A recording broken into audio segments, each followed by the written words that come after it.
الحمد لله وكفى وسلام على عباده الذين اصطفى أما بعد فأعوذ بالله من الشيطان الرجيم بسم الله الرحمن الرحيم وقال إني ذاهب إلى ربي سيهدين رب هب لي من الصالحين فبشرناه بغلام حليم فلما بلغ معه السعي قال يا بني إني أرى في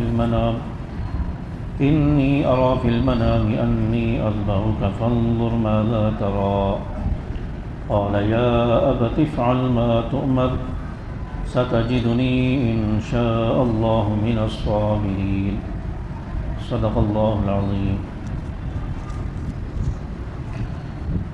فأرادوا به كيدا فجعلناهم الأسفلين۔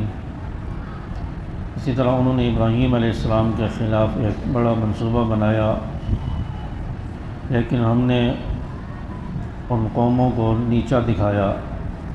وقال انی ذاہب الی ربی سیہدین، اور ابراہیم علیہ السلام نے کہا کہ میں اپنے رب کے پاس جا رہا ہوں، وہی میری رہنمائی فرمائے گا۔ رب هب لی من الصالحین، اور اپنے پروردگار سے دعا کی کہ میرے پروردگار مجھے ایک ایسا بیٹا دے جو نیک لوگوں میں سے ہو۔ فبشرناہ بغلام حلیم، چنانچہ ہم نے انہیں ایک بردبار بیٹے کی خوشخبری دی۔ فلما بلغ معه السعی قال یا بنی انی اری فی المنام، اور جب وہ بیٹا ابراہیم علیہ السلام کے ساتھ چلنے کے قابل ہو گیا تو ابراہیم علیہ السلام نے خواب دیکھا کہ انی اذبحک فانظر ماذا تری، کہ میں دیکھتا ہوں کہ اپنے بیٹے کو ذبح کر رہا ہوں۔ قال یا ابت افعل ما تؤمر، اور بیٹے نے کہا، بیٹے سے پوچھا تمہاری کیا رائے ہے؟ تو بیٹے نے کہا کہ ابا جان آپ وہی کیجئے جس کا آپ کو حکم دیا جا رہا ہے۔ ستجدنی انشاءاللہ من الصابرین، انشاءاللہ آپ مجھے صبر کرنے والوں میں سے پائیں گے۔ سورۃ الصافات کا درس چل رہا ہے، اور اس صورت کے اندر اللہ تبارک و تعالیٰ نے فرشتوں کی صفات کو بیان کیا ہے، اور اس صورت کے اندر اللہ تعالیٰ نے آخرت کا، رسالت کا، قیامت کا ذکر کیا ہے، اور اسی صورت کے اندر اللہ تعالیٰ نے جنت جہنم کا ذکر کیا ہے، جنت کی نعمتوں کا اور جہنم کے عذاب کا ذکر کیا ہے، اور ساتھ میں مثالوں کے طور پر کچھ انبیاء کا، رسولوں کا ذکر کیا ہے، ان کی قوموں کا ذکر فرمایا ہے۔ گزشتہ درس میں نے آپ حضرات کے سامنے حضرت نوح علیہ السلام کی قوم کے بارے میں بتایا، اور پھر حضرت نوح علیہ السلام کو اللہ تعالیٰ نے کس طرح عذاب سے بچایا، اور باقی تمام قوم کو، یہاں تک کہ حضرت نوح علیہ السلام کا بیٹا کنعان، اس کو بھی اللہ تعالیٰ نے قوم کے ساتھ پانی میں غرق فرما دیا، ہلاک کر دیا۔ حضرت نوح علیہ السلام اور ان کے ماننے والے اہل ایمان، ان کی اللہ تعالیٰ نے حفاظت فرمائی، ان کو عذاب سے بچا لیا۔ اس کے بعد پھر حضرت ابراہیم علیہ السلام کا واقعہ ذکر فرمایا کہ حضرت ابراہیم علیہ السلام واحد تھے، توحید پر تھے، اور حضرت ابراہیم علیہ السلام کی پوری قوم جو ہے وہ شرک میں مبتلا تھی، یہاں تک کہ آپ کا باپ آزر وہ بھی مشرک تھا، بتوں کی پوجا کرتا تھا۔ تو حضرت ابراہیم علیہ السلام نے اپنی قوم کو سمجھایا کہ اللہ کی عبادت کر لو، یہ بت، یہ مورتیاں، یہ تمہارا کچھ نہیں کر سکتی، تمہارے کسی کام نہیں آ سکتی۔ اگر کوئی تمہاری بگڑیاں بنائے گا، تمہارے کام آئے گا، تو وہ میرا خدا ہے، میرا رب ہے، اس کی عبادت کر لو، اسی کو معبود مان لو۔ یہاں تک کہ اپنے باپ آزر سے بھی کہا کہ تم اللہ کی عبادت کر لو جو میرا رب ہے۔ تو قوم نے حضرت ابراہیم علیہ السلام کو راستے سے ہٹانے کا فیصلہ کر لیا، قتل کرنے کا منصوبہ بنا لیا، کیونکہ باطل کی ہمیشہ یہی عادت رہی ہے کہ کوئی بھی اس کے مقابلے میں آئے تو اس کو یا تو مار دیا جائے، یا اس کو جو ہے ملک سے نکال دیا جائے، یا اس کو گرفتار کر لیا جائے، تو ہمیشہ سے ہی یہی عادت چلی آ رہی ہے۔ تو کسی کو بند کرنے سے، کسی کو گرفتار کرنے سے، کسی کو قتل کر دینے سے کام نہیں ختم ہوتا، کام نہیں رکتا۔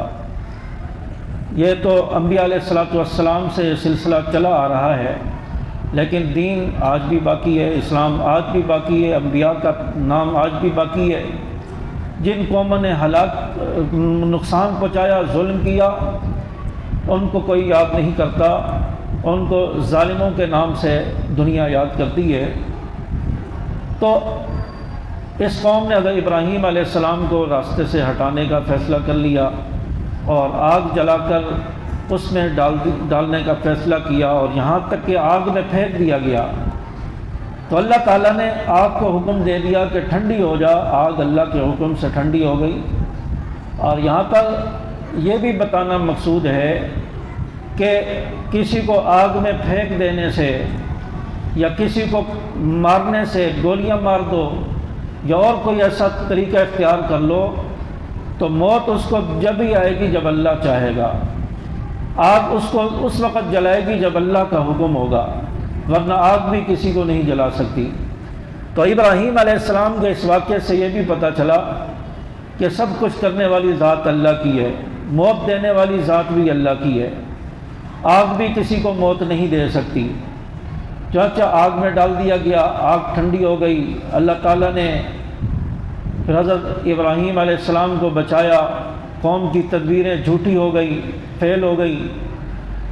تو حضرت ابراہیم علیہ السلام کو اللہ تعالیٰ نے حکم دیا کہ آپ یہاں سے ہجرت کر جائیں۔ مفسرین نے لکھا ہے کہ بابل یا عراق حضرت ابراہیم علیہ السلام کا شہر تھا، اور وہاں سے حضرت ابراہیم علیہ السلام کو ہجرت کرنے کا حکم فرمایا۔ اور حضرت ابراہیم علیہ السلام اپنی اہلیہ حضرت سارہ علیہ السلام کے ساتھ ہجرت فرما رہے ہیں، اور یہاں تک کہ آپ شام پہنچے۔ شام سے پھر فلسطین میں آ کر آپ نے قیام کیا، وہاں پر آباد ہوئے۔ تو شام میں ایک بادشاہ تھا، اس نے حضرت ابراہیم علیہ السلام کی بیوی پر غلط ارادے سے نظر ڈالی اور اس کو چھیننا چاہا، تو اللہ تعالیٰ نے اس کا ہاتھ شلف کر دیا۔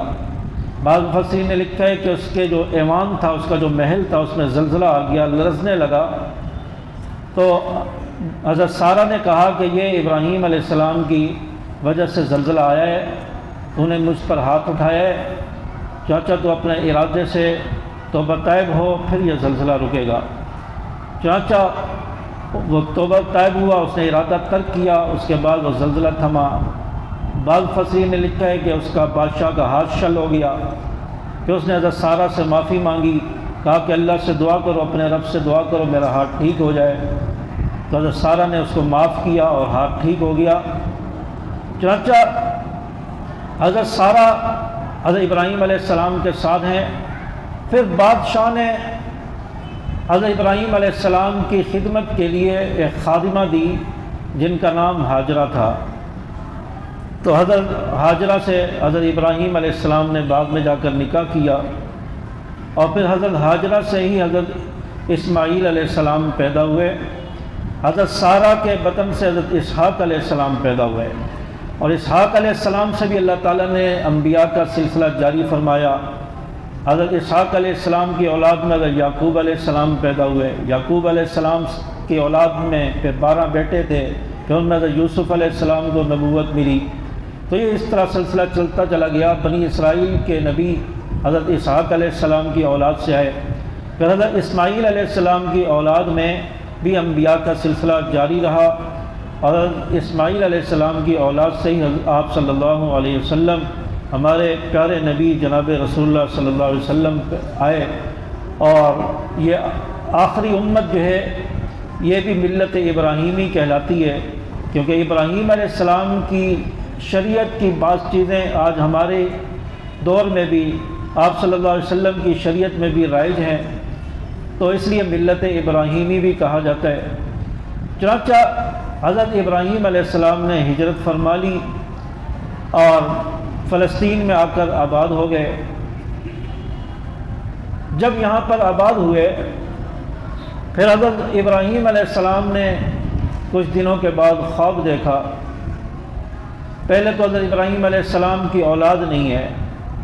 حضرت ابراہیم علیہ السلام کا حضرت ہاجرہ کے ساتھ جب نکاح ہوا تو اس وقت حضرت ابراہیم علیہ السلام کی عمر 37 سال تھی اور بڑھاپے کی عمر کو پہنچ گئے، یہاں تک کہ بعض مفسرین نے لکھا ہے 80 سال کے قریب، 90 سال کے قریب عمر ہو گئی، بعض نے 100 بھی بتائی ہے۔ چاچا اتنی زیادہ عمر ہو گئی، اولاد نہیں ہے، تو حضرت ابراہیم علیہ السلام نے اللہ سے دعا مانگی، ربی حبلی من الصالحین، اللہ مجھے صالح بیٹا عطا فرما۔ تو حضرت اللہ تعالیٰ نے دعا کو قبول فرمایا، بڑھاپے کی عمر میں اولاد کی نعمت سے اللہ تعالیٰ نے مالا مال فرمایا، بیٹا عطا فرمایا جو بعد میں جا کر نبی بھی بنا۔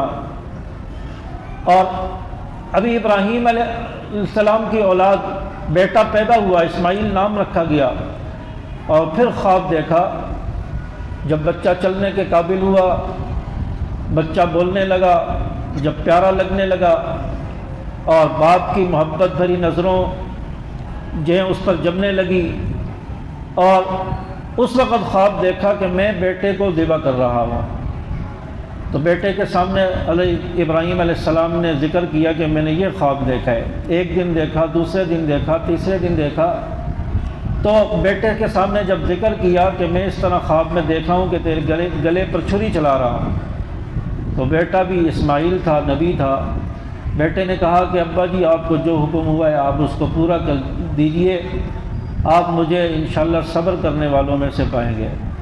چاچا ابراہیم علیہ السلام نے اپنے بیٹے کو ذبح کرنے کی تیاری فرما لی اور مینا کی طرف، قربان گاہ کی طرف لے کر چلے، اور یہاں تک کہ بیٹے کو لٹا بھی دیا، چھری بھی چلا دی۔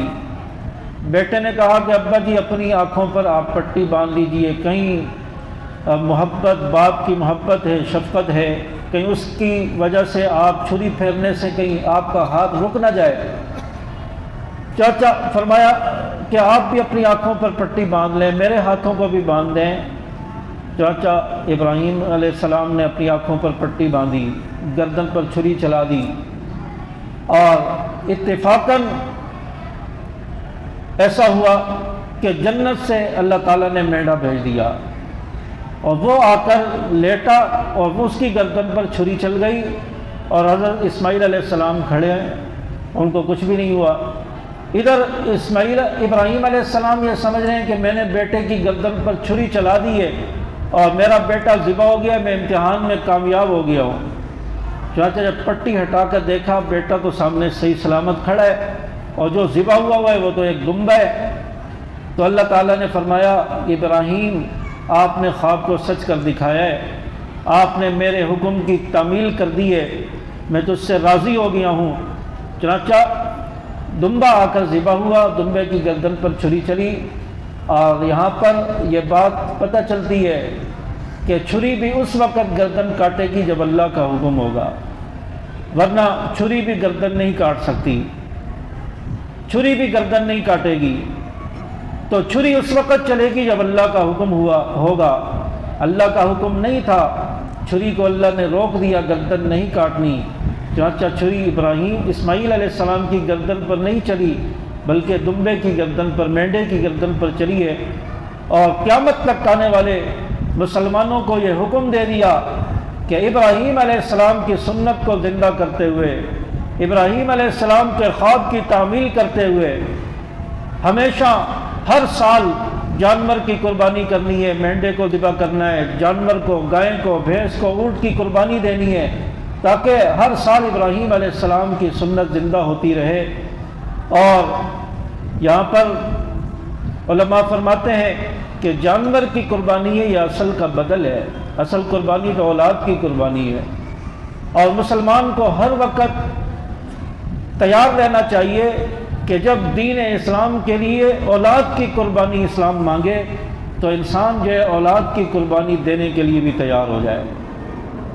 کافر اسلام کے خلاف نکل پڑے، اسلام کو مٹانے کے لیے کافر میدان میں نکل پڑے، یا رسول اللہ صلی اللہ علیہ وسلم کی ختم نبوت پر ڈاکہ ڈالا جا رہا ہو، آپ صلی اللہ علیہ وسلم کی توہین ہو رہی ہو، اور صحابہ کرام رضوان اللہ علیہم اجمعین کی گستاخی کے لیے کفر کمر بستہ ہو جائے، تو پھر ایسے وقت میں مسلمانوں کو میدان میں نکلنے کا حکم ہے، اور فرمایا کہ ایسے موقع پر جب اسلام قربانی مانگے رسول اللہ صلی اللہ علیہ وسلم کی ختم نبوت کے تحفظ کے لیے، صحابہ کے دفاع کے لیے، تو اس وقت مسلمان خود بھی نکلے اور اپنی اولاد کو بھی جو ہے اسلام کے لیے وقف کر دے اور کفار کے خلاف میدان میں نکل کھڑا ہو۔ اس کے لیے بھی انسان کو ہر وقت تیار رہنا چاہیے۔ اگر اسماعیل علیہ السلام کی گردن پر چھری چل جاتی تو اللہ تعالیٰ قیامت تک کے لیے یہ حکم جاری فرما دیتا کہ اپنی اولاد کی قربانی دو، اپنے بیٹے کو ذبح کرو، اپنی اولاد کو قربان کرو۔ لیکن اللہ بھی جانتا تھا کہ یہ مسلمان کے لیے، انسان کے لیے کتنا مشکل ہوگا، تو اس لیے اللہ تعالیٰ نے جانور کی قربانی اس کو جاری فرما دیا، اور آج مسلمان سنت ابراہیمی پر عمل کر رہا ہے۔ تو حضرت ابراہیم علیہ السلام نے اپنے بیٹے کو جو ہے ذبح کرنے کے لیے لٹا دیا، چھری چلا دی، بیٹا بچ گیا، مینڈا ذبح ہو گیا۔ فلما اسلم وتلہ للجبین، سر جھکا دیا اور پیشانی کے بل جو ہے حضرت اسماعیل علیہ السلام کو لٹا دیا گیا۔ ونادیناہ ان یا ابراہیم، اور حضرت اللہ کی طرف سے آواز آئی کہ اے ابراہیم قد صدقت الرؤیا، آپ نے خواب کو سچ کر دکھایا ہے۔ انا کذالک نجزی المحسنین، بے شک ہم نیکی کرنے والوں کو اسی طرح بدلہ دیتے ہیں۔ ان ھذا لہو البلاء المبین، یہ کھلا ہوا امتحان تھا۔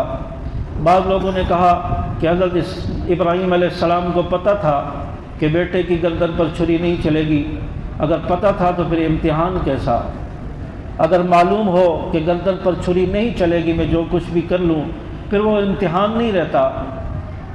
تو پتہ نہیں تھا، اس لیے تو سب کچھ کیا۔ تو اس لیے فرمایا یہ ابراہیم علیہ السلام کا کھلا امتحان تھا۔ وَفَدَيْنَاهُ بِذِبْحٍ عَظِيمٍ، اور ہم نے ایک عظیم ذبیحہ جو ہے وہ فدیہ دے کر اس بچے کو بچا لیا، یعنی جنت سے مینڈا بھیج دیا، وہ ذبح ہوا، اور حضرت اسماعیل علیہ السلام کو اللہ نے بچا لیا۔ وَتَرَكْنَا عَلَيْهِ فِي الْآخِرِينَ، اور جو لوگ ان کے بعد آئے ان میں بھی یہ روایت قائم کر دی، یعنی قیامت تک جو ہے سنت ابراہیمی زندہ ہو رہی ہے۔ تو یہ روایت اللہ تعالیٰ نے جاری فرما دی، سلام علی ابراہیم، کہ وہ یہ کہا کرے کہ سلام ہو ابراہیم علیہ السلام پر۔ تو جب بھی قربانی آتی ہے، قربانی کا فریضہ آتا ہے، دنیا حضرت ابراہیم علیہ السلام کو یاد کرتی ہے، اس قربانی کو یاد کرتی ہے، اور پھر اس کے بعد بھی ہر نماز میں درود ابراہیمی پڑھا جا رہا ہے، تو حضرت ابراہیم علیہ السلام کو یاد رکھا جا رہا ہے، سلامتی کی دعائیں دی جا رہی ہیں۔ تو اللہ تعالیٰ نے جو ہے یہ ابراہیم علیہ السلام کی جو ہے ان پر سلام ہو، اس عمل کو جاری فرما دیا۔ کذالک نجزی المحسنین، ہم نیکی کرنے والوں کو اس طرح بدلہ دیتے ہیں۔ انہ من عبادنا المؤمنین، کہ بے شک وہ ہمارے نیک بندوں میں سے تھے، مومن بندوں میں سے تھے۔ وبشرناہ باسحاق نبیا من الصالحین، اور پھر اللہ تعالیٰ نے ابراہیم علیہ السلام کو اسحاق علیہ السلام کی خوشخبری دی، جو نبی بھی ہوں گے، صالحین میں سے ہوں گے، یعنی ایک اور بیٹے کی حضرت سارہ کے بطن سے پیدا ہوگا، اور اسحاق اس کا نام ہوگا، اور بعد میں جا کے وہ نبی بھی بنے گا۔ تو بعض لوگوں نے کہا کہ جو ذبح کرنے کے لیے جس بیٹے کو لٹایا، جس کی گردن پر چھری چلائی، تو وہ اسحاق علیہ السلام تھے، لیکن یہ بات صحیح نہیں ہے، کیونکہ اسحاق علیہ السلام کی پیدائش کی جب خوشخبری ملی تو اللہ تعالیٰ نے یہ بھی فرمایا کہ وہ نبی بھی بنے گا، تو بڑا ہو کر نبی بنے گا۔ اگر ذبح کرنے کا حکم ہوتا تو ابراہیم علیہ السلام سمجھ جاتے کہ یہ تو بعد میں نبی بنے گا، تو یہ ذبح ہونے والا خواب صحیح نہیں ہے، اور چھری اس کی گردن پر نہیں چلے گی، تو پھر وہ امتحان نہ رہتا۔ تو اس لیے فرمایا اللہ تعالیٰ نے بیٹے اسحاق علیہ السلام کی خوشخبری بھی سنائی، اور فرمایا کہ وہ نبی بھی بنے گا۔ وبارکنا علیہ وعلی اسحاق، اور ہم نے ان پر بھی برکتیں نازل کی، اور اسحاق علیہ السلام پر بھی۔ ومن ذریتہما محسن وظالم لنفسہ مبین، اور فرمایا کہ کچھ لوگ نیک عمل کرنے والے ہیں اور کچھ اپنی جان پر ظلم کرنے والے، یعنی دونوں طرح کے لوگ اللہ تعالیٰ نے دنیا میں پیدا کر دی ہے۔ جو ظلم کرنے والے ظالم ہیں، اسلام سے ہٹ چکے ہیں راہ راست سے، کچھ وہ ہے کہ جو اللہ کے نیک بندے صالحین ہیں۔ تو اللہ تعالیٰ نے دونوں طرح کے لوگ جو ہے دنیا میں رکھے۔ وَلَقَدْ مَنَنَّا عَلَىٰ مُوسَىٰ وَهَارُونَ، اور بے شک ہم نے موسیٰ اور ہارون علیہ السلام پر بھی احسان کیا۔ وَنَجَّيْنَاهُمَا وَقَوْمَهُمَا مِنَ الْكَرْبِ الْعَظِيمِ، اور ان کو ایک کرب سے نجات عطا فرمائی، یعنی فرعون اور اس کے حواریوں سے اللہ تبارک و تعالیٰ نے حضرت موسیٰ علیہ السلام اور حضرت ہارون علیہ السلام کو نجات عطا فرمائی۔ فرعون بھی غرق ہوا، اس کا لشکر بھی دریائے کلزم میں غرق ہو گیا، اور اللہ تعالیٰ نے موسیٰ علیہ السلام کو بحفاظت دریا عبور کروا دیا، اور حضرت موسیٰ علیہ السلام اور حضرت ہارون علیہ السلام اور ان کے ماننے والے اللہ تعالیٰ نے سب کو اس عذاب سے نجات عطا فرمائی۔ وَنَصَرْنَاهُمْ فَكَانُوا هُمُ الْغَالِبِينَ، اور ہم نے ان کی مدد کی جس کے نتیجے میں وہی غالب آئے، یعنی موسیٰ علیہ السلام اور ہارون علیہ السلام وہ غالب آئے۔ فرعون چاہے اپنے جتنا بھی طاقتور تھا، جو کچھ بھی تھا، اللہ تعالیٰ نے اس کو جو غرق فرما دیا، اللہ تعالیٰ نے مغلوب کر دیا۔ وَآتَيْنَاهُمَ الْكِتَابَ الْمُسْتَبِينَ، اور ہم نے ان دونوں کو ایسی کتاب عطا کی جو بالکل واضح تھی، یعنی تورات حضرت موسیٰ علیہ السلام کو اللہ تعالیٰ نے عطا فرمائی، جو بڑی کتابوں میں سے ہے اور واضح کتاب تھی۔ اللہ تعالیٰ نے یہ کتاب عطا فرمائی۔ وَهَدَيْنَاهُمَ الصِّرَاطَ الْمُسْتَقِيمَ، اور ان دونوں کو سیدھے راستے کی ہدایت دی۔ وَتَرَكْنَا عَلَيْهِمَا فِي الْآخِرِينَ، اور جو لوگ ان کے بعد آئے ان میں یہ روایت قائم کر دی۔ سلام علی موسیٰ وہارون، سلام ہو موسیٰ علیہ السلام اور ہارون علیہ السلام پر۔ انا کذالک نجزی المحسنین، ہم نیکی کرنے والوں کو اس طرح صلہ دیتے ہیں۔ انہما من عبادنا المؤمنین، یہ دونوں پیغمبر، جو دونوں نبی حضرت موسیٰ علیہ السلام اور حضرت ہارون علیہ السلام ہمارے مومن بندوں میں سے تھے۔ وَإِنَّ إِلْيَاسَ لَمِنَ الْمُرْسَلِينَ، اور الیاس علیہ السلام بھی یقیناً پیغمبروں میں سے تھے۔ اذ قال لقومه الا تتقون، جب انہوں نے اپنی قوم سے کہا کہ کیا تم لوگ اللہ سے ڈرتے نہیں؟ اتدعون بالا وتذرون احسن الخالقین، کیا تم بال نامی بت کو پوجتے ہو اور اس کو چھوڑ دیتے ہو جو سب سے بہتر تخلیق کرنے والا ہے؟ اللہ ربکم ورب آبائکم الاولین، اور اس اللہ کو جو بھی تمہارا بھی پروردگار ہے، تمہارے باپ داداؤں کا بھی جو پہلے سے گزر چکے۔ چنانچہ اللہ تبارک و تعالیٰ نے یہ الگ الگ پیغمبروں کا ذکر فرمایا۔ حضرت الیاس علیہ السلام کا تفصیلی واقعہ قرآن مجید میں موجود نہیں ہے۔ بعض مفسرین نے لکھا ہے کہ اللہ تعالیٰ نے ان کو بھی زندہ آسمانوں پر اٹھا لیا۔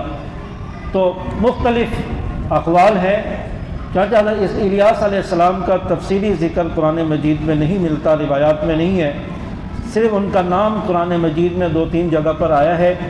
تو حضرت الیاس علیہ السلام بھی پیغمبر تھے، انہوں نے بھی اپنی قوم کو توحید کی دعوت دی۔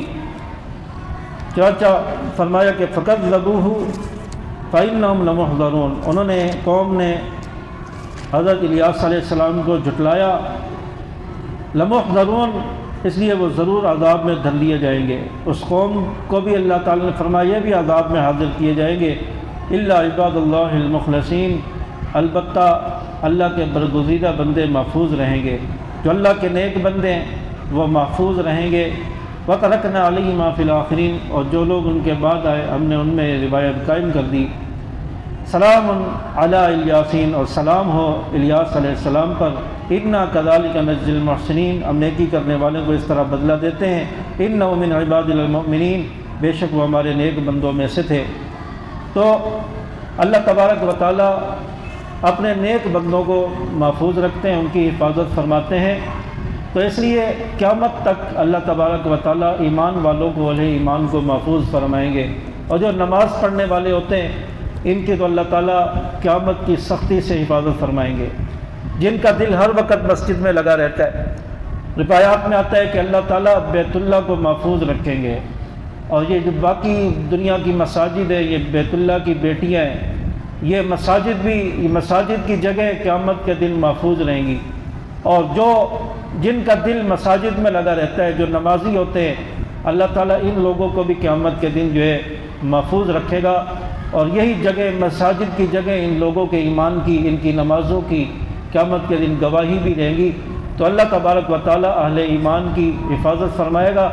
پہلے بھی جو قومیں آئی ہیں ان میں بھی آپ دیکھ لیں کہ اہل ایمان ہی جو ہے محفوظ چلے آئے، اللہ تعالیٰ نے ان کی ہر مشکل میں، ہر عذاب سے، ہر طوفان سے حفاظت فرمائی ہے، اور انشاءاللہ آئندہ بھی اللہ تعالیٰ اہل حق اہل ایمان کی حفاظت فرمائیں گے۔ اللہ تبارک و تعالیٰ ہم سب کو بھی ان لوگوں میں شامل فرمائے، اور قیامت کی سختی سے اللہ تعالیٰ ہم سب کو محفوظ فرمائے۔ وآخر دعوانا الحمدللہ رب العالمین۔